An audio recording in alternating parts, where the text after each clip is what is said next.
justru silakan aja pantau. Oke. Jangan sulit-sulit. Kalau perlu kalau mau nanya tentang PKS, hubungi aja sekjen PKS. Kalau perlu di bawah tiker PKS kita bukain, nih PKS tuh. Oke. Jadi buat kami nggak ancaman. Ya buat kami nggak ada ancaman. Jadi artinya presiden melakukan itu sebenarnya memang udah fungsinya. Cuma yang jadi permasalahan kenapa harus diungkap ke publik gitu. Apa urusannya ke publik? Saya nggak bilang presiden bikin gaduh ya, enggak.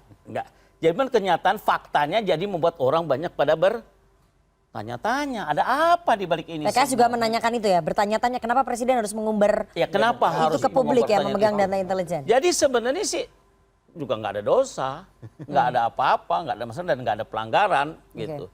Makanya kalau nggak saya melanggar demokrasi juga ya, melanggar privasi dari partai politik. Cuman begini, apapun jadinya kalau bahasa presiden itu akan tersentuh ke seluruh rakyat Republik Indonesia, termasuk partai. Oke.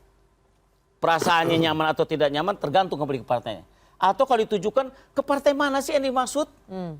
Atau tanda kutip mungkin ada sesuatu yang mau diarahkan. Ke partai mana yang dimaksud itu kan nggak mungkin ke partai-partai pendukung pemerintah. Berarti kan partai-partai yang berlawanan dengan pemerintah. Siapa bilang nggak mungkin ke partai pemerintah? Oh, jadi pemerintah bisa. aja ada gesek-gesek. Oke, berarti ada indikasi data intelijen itu juga biasa-biasa pemantauan aja. intelijen dilakukan ke partai-partai pendukung pemerintah. Sangat Saling mungkin, intip sangat begitu mungkin. menurut Jadi, PKS. nggak ada masalah. Jadi yang jadi permasalahannya itu adalah pertanyaannya ketika mengungkapkan ke publik kepentingannya apa. Oke. Kalau ternyata dibukakan ke publik presiden itu tahu semua informasi, nggak ada masalah. Selama untuk kepentingan negara. Tapi kalau untuk pribadi ke partai itu abuse of power. Itu yang nggak boleh. Nah, tapi kalau sekarang ini ya faktanya jadi menjadi pertanyaan, ada apa di balik penjelasan ini? Kalau dalam dunia politik kekhawatiran itu mutlak.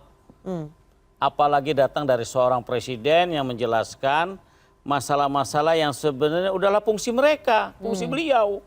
Yang nggak perlu diumumkan ke publik gitu. Keumuman di publik inilah yang akhir menjadi suasana menjadi banyak pertanyaan.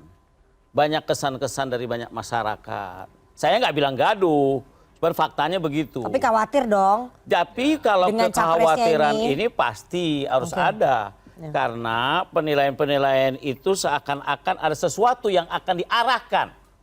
Ditujukan menggunakan ke siapa? Itu yang tanda tanya. Hanya beliau yang tahu sama Tuhan. Dengan masalah intelijen. Tapi kami pemain politik di Partai Keadilan Sejahtera sendiri tetap kehati-hatian ada, perasaan kekhawatiran ada, tapi tidak terlalu tegang-tegang amat gitu. Sebab kita tahu kalau presiden melakukan sesuatu seperti itu kesalahan besar buat presiden. Apalagi untuk kepentingan kekuasaan. Atau untuk meruntuhkan lawan-lawan politiknya. Oh itu aib itu. Ya, tinggal pembuktiannya, permasalahannya bagaimana.